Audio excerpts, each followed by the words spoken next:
A gente segue aqui no nosso Bem da Terra. Nas últimas 6 décadas, a produção mundial de mandioca cresceu, em média, 2,3% ao ano.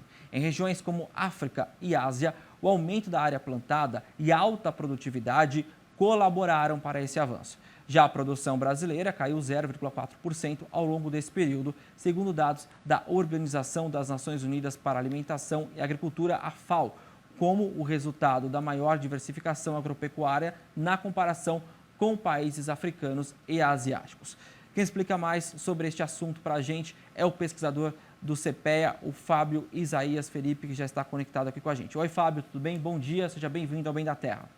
Olá, bom dia. Bom dia, é uma satisfação participar com vocês.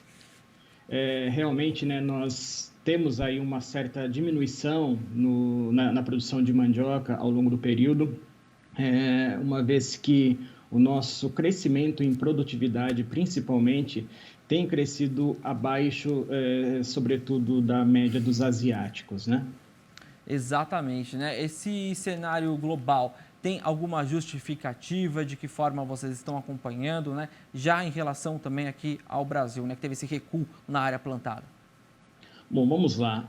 Na Ásia, a mandioca, ela sai de uma cultura, ela deixa de ser uma cultura de subsistência e ela ganha um enfoque de ser uma cultura mais voltada para uma matéria-prima para exportação, sobretudo do ponto de vista do amido e de outros derivados, como os chips e outros produtos, né? E desse ponto de vista, e também pelo fato de não haver a competição, a concorrência em área com outras atividades, houve maciços investimentos por parte dos governos, né? E ampliou-se a produtividade. Já no Brasil, né, a mandioca tem, de fato, né, essa grande importância, uma matéria-prima também muito importante numa série de segmentos. Então, é importante pensar não somente como a mandioca alimentação, mas os derivados são empregados em mais de 1.000 segmentos, né? Mas o fato é que no Brasil há uma concorrência muito maior em termos de área cultivada com outras atividades, né? Tomemos, por exemplo, essa última safra em que os preços de soja, de milho e até de boi gordo aí estão bastante elevados. Isso já tem pressionado as áreas a serem plantadas de mandioca em vários estados. E, Fábio, de que forma, né, apesar desse leve recuo, né, na área plantada, a gente pode enxergar uma oportunidade para o Brasil?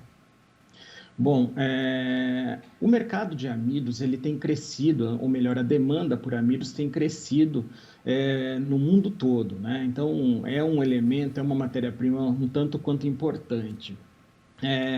Há uma série de oportunidades nesse mercado, né, que vem em crescimento, mas uma boa parte dele ainda é ocupado pelo amido de milho. Então, talvez o caminho seja de ter preços mais competitivos para o derivado de mandioca, o amido de mandioca, e claramente ampliar a participação nos mercados, sobretudo nos mercados industriais. E outro ponto importante é que há um potencial muito grande de se ampliar as exportações do amido de mandioca. Nesse período pós-pandemia, nós observamos ali a demanda sendo retomada. No entanto, o principal produtor mundial do amido e exportador, né, já tem uma parte considerável da sua produção comprometida com a demanda chinesa. Desse modo, ampliou-se a demanda pela fécula brasileira nos mercados não tradicionais, mercados europeus, por exemplo.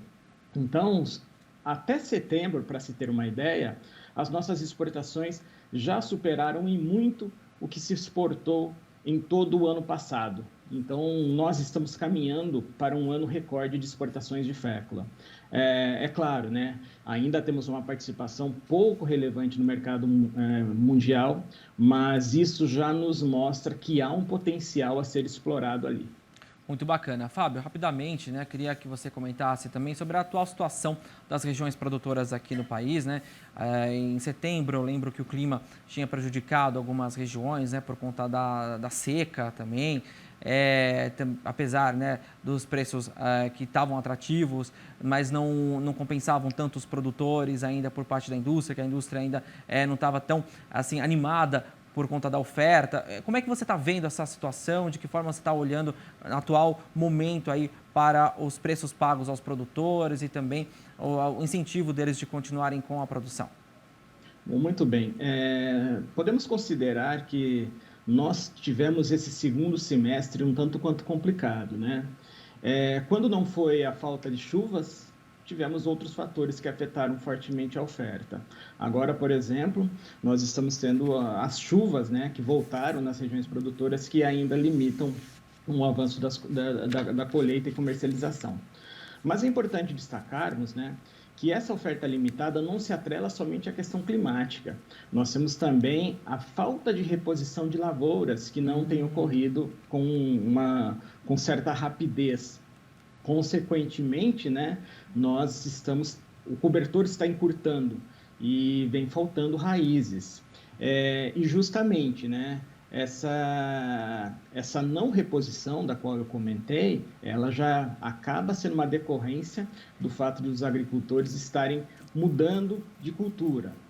Claro que ainda não temos tão precisamente isso, né, quanto foi para cada uma das culturas, mas nós já temos sinais claros de que isso vem ocorrendo.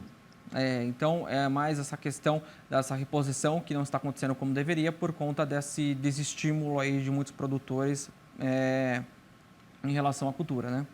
Sobretudo nas últimas safras, né, em que houve o aumento nos custos de produção e os preços de comercialização acabaram não remunerando a atividade. Tá certo. Então, Fábio, muito obrigado pela sua participação. Eu agradeço aqui o pessoal do CPEA, sempre parceiraço com a gente e mandando muitas informações, fazendo esse raio-x sempre das áreas produtoras, estudando afinco o que acontece com o nosso setor produtivo. Muito obrigado, Fábio. Um abraço. À disposição, um abraço.